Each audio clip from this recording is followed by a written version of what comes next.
Mark Burgess, Chief Investment Officer at Threadneedle Investments, which actively manages over $110 billion worth of assets. And he's on his once-a-year trip here to the Asia-Pacific. Mark, welcome to the program. Good morning. Yeah, what about the IMF prediction? You know, that's a big if. If Europe doesn't collapse, if the U.S. doesn't go back into recession, 4% global growth, is that optimistic in your view? I think it is optimistic. We're seeing some big slowdowns, certainly, as you say, in Europe and in the US. And although Asia continues to grow strongly, it is dependent on its ability to export to the Western world. So if we don't see robust growth in the US and Europe, then I think those numbers will continue to come back further. Yeah, and what about this saga happening in Europe? You know, some are saying that fund managers and the markets themselves are already priced in a Greek default. What do you think? I think a Greek default is a certainty. A certain 100%? 100%. Wow. Okay. So what's happening right now in the markets? I mean, we haven't seen that much of a decline, shall we say, on the year, if that's the case. The thing about Greece is that in the grand scheme of things, Greece is not that relevant. It's only got 12 million people in it. The economy is quite small, and its impact on Europe is quite manageable. The issue They're is calling this a Lehman's event of Europe. The issue is really if they can contain it, because if they can contain it to just Greece, then I think Europe will make through this. But it's obviously if we get some spillover into Portugal and Spain and Italy in particular, then it could be really quite serious. Yeah, it could be really quite serious. How are you positioning yourself in anticipation of this? Well, somewhat perversely, despite the fact the economic fundamentals look really quite unattractive, we are overweight in equities, which we think have more than priced in the economic backdrop, and in particular, well-financed, strong, large, liquid corporates with sort of a global business and strong franchises we think look attractively valued. So we have been increasing our weighting in equities as markets have come back. Yeah, and you're fully vested? We are fully invested. Yeah, that is perverse. Okay, so let's talk about some of the overweights, because you're choosing to play a little safe. I mean, healthcare, some would say traditionally high-yielding stocks, right? Very safe in terms of the income stream. So you still sound a little bit cautious in your allocation.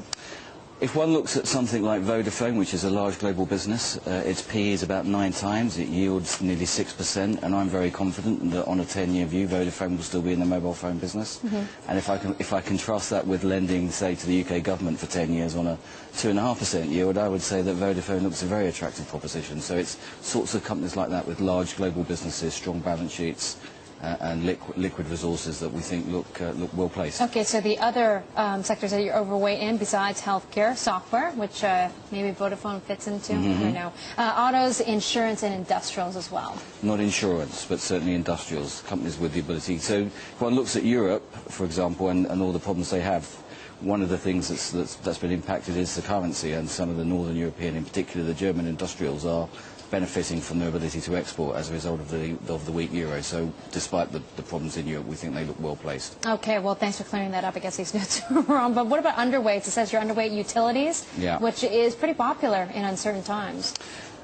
One of the problems the governments have got is a low tax revenue, and they just can't help themselves. But they come back and tax utilities because it's a good vote winner. So the utilities generally get hit by unexpected taxes. So we're underweight for that reason. Yeah. Okay. So you come to Asia once a year. I think you have about, you said $9 billion, $110 billion invested here in the Asia Pacific. As you mentioned, it's a two-speed economy. Do you want to put more cash into this region? There's no question that Asia is a more attractive part of the world to be invested in, and as I come here, you know, it's clear as far as one can see that this part of the world is growing very strongly.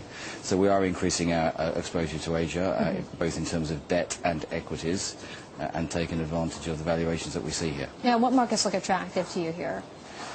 I think most markets look interesting. I mean, the big question you face is obviously whether China contains its inflation rate and whether it slows very sharply as a result of that. So it's not a slam dunk. You know, there are risks exposed to the region, and as I said, it does require the West to continue to consume. Otherwise, China can't. And some interesting news as well. The Threadneedle is expanding here in the Asia Pacific. So you're looking to hire as well. Something you don't hear about a lot. Yes. No, we've been building out our distribution capability, principally in Singapore, but also in Hong Kong, because we see obviously an increasing client base here that we want to be able to sell our products to.